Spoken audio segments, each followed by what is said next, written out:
Kristi Noem, again, immediately after Trump's secret police murders a US citizen on tape, just declares that that person was actually a terrorist, and that person, they were actually going to kill someone, and thus everything was justified. I'm inclined to say she didn't learn anything from the last time, but maybe she did, and maybe this is the product of her learning. She realized, I didn't lose my job when I just declared Renee Nicole Gooding a domestic terrorist. Why not do that to Alex as well? And so let's jump into the first video of her. You said last night, it looks like a situation where an individual arrived at the scene to inflict maximum damage on individuals and to kill law enforcement. Did he say, I'm gonna kill you, or did he leave a note? How do you know that was his intent? You know, part of this investigation will be hearing from those agents and officers and people on the ground. But we do know that he came to that scene and impeded a law enforcement operation, which is against federal law. It's a felony. When he did that, interacting with those agents, when they tried to get him to disengage, he became aggressive and resisted them throughout that process. Again, all lies. Instantly, she should be impeached at the very least. That's what she should suffer. Again, this is the only thing she can do in this job, by the way. Well, she could wear a hat, she could put on a vest or something like that, and then declare peaceful observers to be domestic terrorists. That's it, get her the hell out of there. And maybe that's actually coming, because Donald Trump realizes that this is hurting him. It was supposed to work. You know, utterly cowing these blue cities, supposed to make him popular amongst MAGA, doesn't really seem to be working. And so he seems to maybe be setting up a bit of an off ramp from this. Trump apparently did an interview with the Wall Street Journal, and he didn't directly answer when asked twice whether the officer who shot Alex Pretti had done the right thing. Pressed further, he said, we're reviewing everything, and we'll come out with a determination. Again, by the way, don't take that statement to believe that Donald Trump is like taking down the temperature in the room or anything. No, he was instantly like blaming the Democrats, saying that this was Walz's fault, that he had done. No, it's ICE's fault. ICE is murdering people, and he doesn't have the balls to actually identify that, let alone to do anything about it.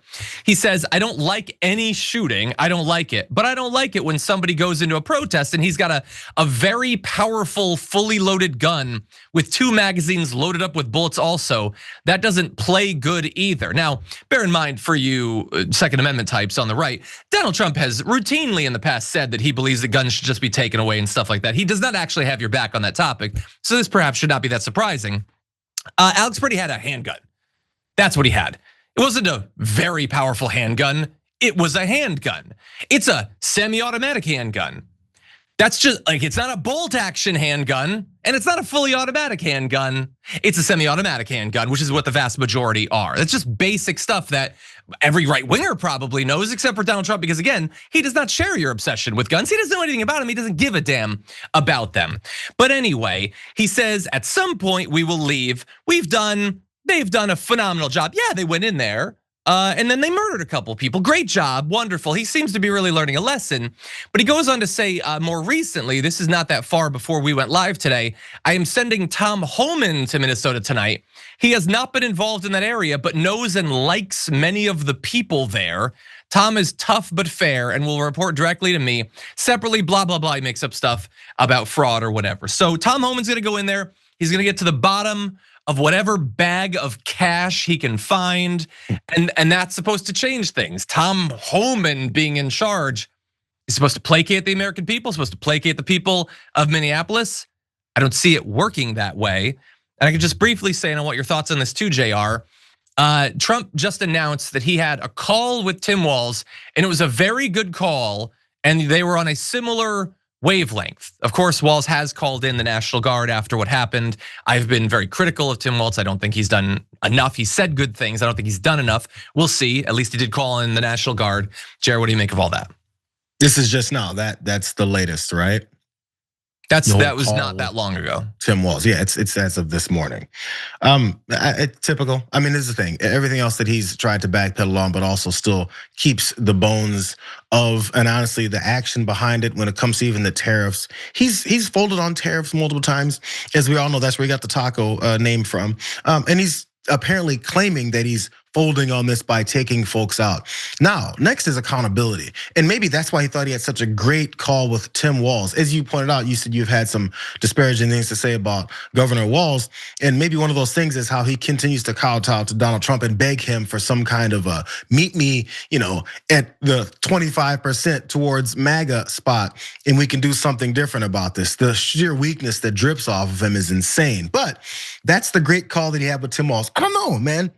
This just happened. Maybe Tim Walz came in there flame throwing and Donald Trump folded the way he did in front of Zoran Mamdani when he met him too. I don't know. But what I do know is if he's gonna have this kind of approach where he's saying, now I'm gonna take them out at some point, but we're gonna leave some kind of a force in place for the fraud, Tim Walz should be like, I'm gonna go right back to talking about how we're gonna run y'all's asses right out of this city, and there's gonna be some consequences no matter what. The only thing that's gonna keep anything worse from happening to you and your gang of thugs is that fewer of them will be prosecuted the sooner you get the hell out of here. There should be no room for any kind of negotiations with fascist Nazis in this country. What kind of negotiations have they done towards the people that they've been murdering, that they've been abducting, that they've been torturing in these facilities? What kind of meeting in the middle has Donald Trump been doing? Please, let's stop acting like Donald Trump doesn't do anything he wants and then afterwards sheds the people aside that he doesn't care about, that thought they were so loyal to him that they would get somewhere. That also applies to people who think that they're gonna have some kind of negotiation with him when previously they've had clashes with him. And those people are Tim Walz, Jacob Fry, and the rest of these folks that are now trying to be nice with the guy who was a part of murdering your citizens. When is the accountability and the consequences gonna come? If they don't come, this isn't over.